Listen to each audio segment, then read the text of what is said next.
Welcome to episode 2. No, wait. Investigate is 2. Investigate is 2, yes. Investigate is 2. Episode 2 of Capstone Conversations with Metcalfs. On location, our vacation in Fourth Lake in the Adirondack Mountains. Yes, we're here doing schoolwork. So step 2 is investigate. And investigate, I'm glad I kind of changed the word from research, because I think when teachers say research to you, it means I go on Google and I type stuff in. And the investigate step for solving your problem should be a lot more than that. So I teach that investigate is 4 different ways to investigate and learn information about why this problem is a problem and all the things surrounding it as a problem. Including the user and existing solutions. Yeah, don't think you can't investigate how is this being solved already, because we know it's a problem regardless of solutions that are out there. Part of what you're going to learn is what solutions are out there and why don't they work. I think this is a really, really crucial step. I think way too often people who consider themselves problem solvers skip from like identifying what the problem is straight to now how can we solve it. And like that can be okay, but you miss a lot when you don't really put the time into learning from your user why is this a problem and what's the issue. So our 4 ways. Okay.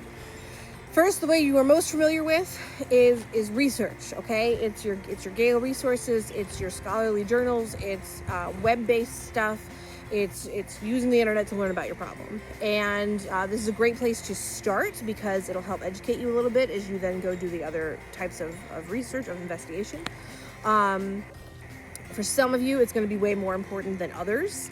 You're going to find way more information than not. For one of the ones in the past couple of years, they were looking at how do we prevent chronic traumatic encephalopathy, CTE, which is that condition that a lot of athletes come down with when they've had too many concussions repeatedly. That's a really technical subject. She had to learn a lot about it in a technical way before she could go talk to experts.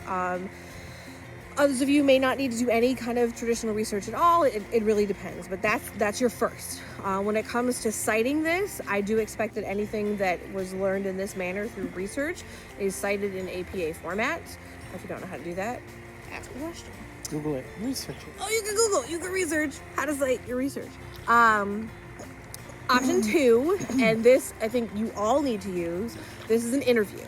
And this is where you sit down with your user or a couple of your users, because sometimes people are more apt to have a conversation if it feels like a group conversation than like a one-on-one, interrogation. But it's conversation with them. And this is where you talk to them about, well, why is this a problem for them? What have they tried? How does that feel for them? And a lot of times students try, I'm going to say, be lazy with this, and they want to do a survey. And so I want to talk for a minute about why surveys are not the best way to gather information. Do you wanna handle that? Yeah, so surveys are good when you're trying to get like general information, but you're trying to get very specific information. Surveys, you've got, is the person you want the person who's responding to it, or is it somebody? Cast this giant wide net. It could be people who don't have the problem, and all the results you're getting are that's not an issue for me, and that's not helpful. It's harder to assure that you're not being biased in the responses you are getting. Like, you can't tell if it's just one kind of person who's answering it, because the thing with surveys is usually only the people who feel really strongly respond to surveys. Like, what if you're trying to solve something for students and you're only getting responses from seniors because they know you, and you're not getting any responses from any other grade level? That's going to bias your results because you're not hearing from like a wide range of the population. The other thing is interviews, unlike surveys, allow you the chance to ask follow-up questions. Yep. Or to ask people to elaborate on an answer that's a little unclear. Yeah. Also, when you're surveying someone, it's impersonal. You're not there. But if you're interviewing someone, it gives you the chance to do things like observe and note emotional responses. Because a lot of problems have an emotional component that you need to be aware about for a user-centered problem. And your observation is just as important as what they're saying. And if you're doing a survey, you have no observation. A good example is there was a couple years ago, someone was trying to help students at STEM find connections with teachers. And they asked in an interview situation, they asked a bunch of students, are there teachers at STEM? Like, do you feel comfortable talking to the teachers at STEM? And one of the people they interviewed responded yes. But the way they responded was kind of like, Yeah? Yeah? I guess so.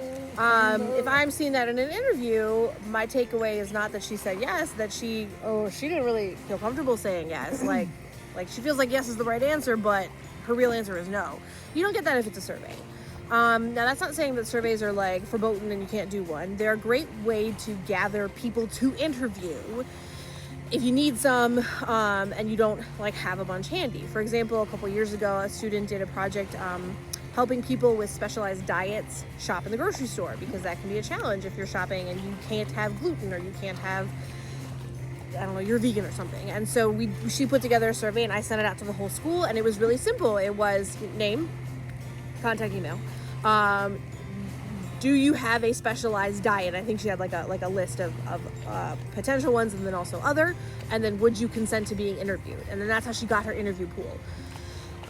When you do interviews, you want to make sure you're not just interviewing, one type of person, like all senior girls who hate so-and-so, or just a too narrow of a pool. There's no right answer. I'm not saying you have to interview like 15 people, but you want to make sure that you're getting a good cross-section. A couple years ago, there was a student who wanted to work on school culture at STEM, and the only person that this senior interviewed was a former STEM student who had left at the end of their freshman year because they didn't like our school and they went to a different school. I'm not saying that wasn't a person to interview. That's a good piece of information, because they left. They didn't like it. Why didn't they like it? But to be the only interview when they haven't been here for 3 years, and like we've changed principals, I mean, like a lot of change, makes for biased results. Bias just means it's like a filtered lens. It's only one perspective or a limited perspective, and you really want to avoid that. So we got research, we got interviews. Third way that you can investigate is to observe. And you can do this in your interviews, right? You're observing how people respond to your questions. But you can also observe people as they experience the problem. One good example from past is a student who was looking at helping students study more effectively. And I was like, hey, we have this period that's literally called a study hall, and you're supposed to study there. And so that's a solution, right? Why doesn't it work? So she went into a study hall and she just sat in the back and she just observed. She just watched what would happen and took notes about like how many people were in there and what were people doing. And not names, but just like there's 20 people in the room. 3 of them are asleep. 7 of them are on their phone. 1 of them is doing homework. That is how you observe your user or your problem or a solution in action, and you can gather data from there. You make inferences, you make conclusions. You can also observe through electronic means. We had a student who was looking at the problem of children being left in cars when it's too hot. And she couldn't necessarily follow a parent around for the entire day. So she asked them to carry GoPro cameras. We did this for her. We did this. And filmed our entire morning film routine. your day and how it goes, so that she could find places where it's easy for parents to get frazzled and stuff. She's observing her user. Right. So you could use things like, would you mind doing a video diary for me? Or just filming yourself experiencing this part of your problem. Things like that. The same example with the student trying to help people with specialized diet shop more efficiently. She could have just sat in a grocery store and watched people as they shopped and just made notes about how do they look. Do they look frustrated? Is it looking easy for them to find what they want to find? Things like that. She did an experiment, was kind of nice, but she did this observation where she had people, she gave them like a card and it said, okay, you are diabetic, you cannot eat this and this, you need to go find ingredients for a dinner, and then had a little GoPro and they filmed themselves as they went through that experience so that she could observe exactly what it was like for them. So we got research, we got interview, we've got observe. Fourth method that I see is called experiment, and this is a way where you can test out ideas and theories that you have as you're going through the learning process.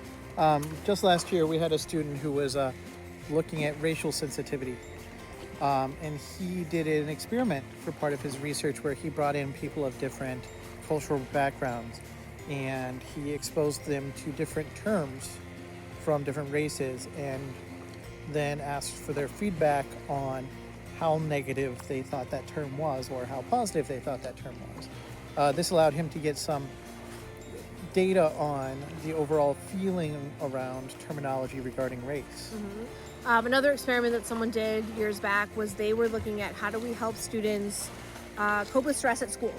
And one solution that they found as they investigated was the idea of art therapy, that methods of art can help reduce your stress. And so he wanted to experiment and see, hey, was this effective for my population, specifically STEM high school students? So he set up an experiment where he had, just a bunch of his friends come in. I think we did it like during Impact, and he had them just rate, really simple, on a scale of 0 to 10. 0, I'm not stressed at all. 10, I'm crazy stressed, I'm about to have an anxiety attack. Where are you right now? And then he put together a little like art therapy exercise for them, really simple, like coloring or something. And then as they left, they just ranked, okay, where is my stress level now? And then he was able to look at those results and pull the people who either had a drastic decrease and talk to them, interview them about, okay, so what about this do you think helped you? Or also on the other end, talk to people who said they were, an 8, and when they left, oh my God, now I'm a 10, that made it worse. So he got to run an experiment to test out a solution to see kind of what effect it had on people. So those are your 4 ways: research, observe, interview, experiment. I had a whiteboard when I used to do this, and I didn't bring a whiteboard on vacation. I talked about how you cite stuff when you research. It's APA. When you are interviewing people or observing or experimenting, this like kills the English teacher part of me, but we don't need a works cited page at the bottom. If you read the rubric for this section, I actually don't want a works cited page. That's very school project-y. The important part of citing is to tell us where information came from. So you want to do that as naturally as possible. Something Brady did last year, he put together all of his information, and when he was talking about it on his portfolio, he linked you to the raw data that he had. Or you can just describe, I interviewed so-and-so who is in my user group, or I interviewed so-and-so who is an expert related to my problem. And if you have questions about that, we can talk specifically about examples, but it is a good idea, though, to occasionally mark time, date, location of interviews. Yeah, just you in should case record there that are outside information. variables. Right. Oh my God, like I'm interviewing everyone and it's ACT week and they're all like out of their minds, and that may play a role. Or people that you interviewed at the beginning of the school year versus end, or whatever. But that's kind of the investigate step. And so you'll go through what you feel is best for your problem. I'm not saying you're each going to use all 4 methods. You may use 2, you may use 4, you may use 3. I'm thinking 1 is probably not really going to work. You want at least 2 different approaches here. Because you really should have background research that drives the other 3 things. Yeah, and you may do a little research and then do some interviews, and that may give you some new ideas that you need to go do some more research on, and back to interviews. It's not clear cut and dry, but I do like to leave this very much up to you and what you want to do. One of the things you'll do is an investigate plan, which will help show me, like, are there things that you're overlooking that you should and think about, and we'll talk about that. And it's also a good idea that your questions should lead to more questions and not always answers. Yeah, if you ask, you do not know everything about why this problem is a problem right now. Even if you're a user of it. Even if you are the user, you know your perspective. You don't know everything that's out there. And that's hard, I think, sometimes for people to kind of be okay with. But you need to. You don't know everything. You're going to learn a lot, but you're not an expert yet. And that's okay. And it's okay that learning something just points to more things you need to go learn, more things you hadn't thought of. Right? Okay? So that's your investigate step.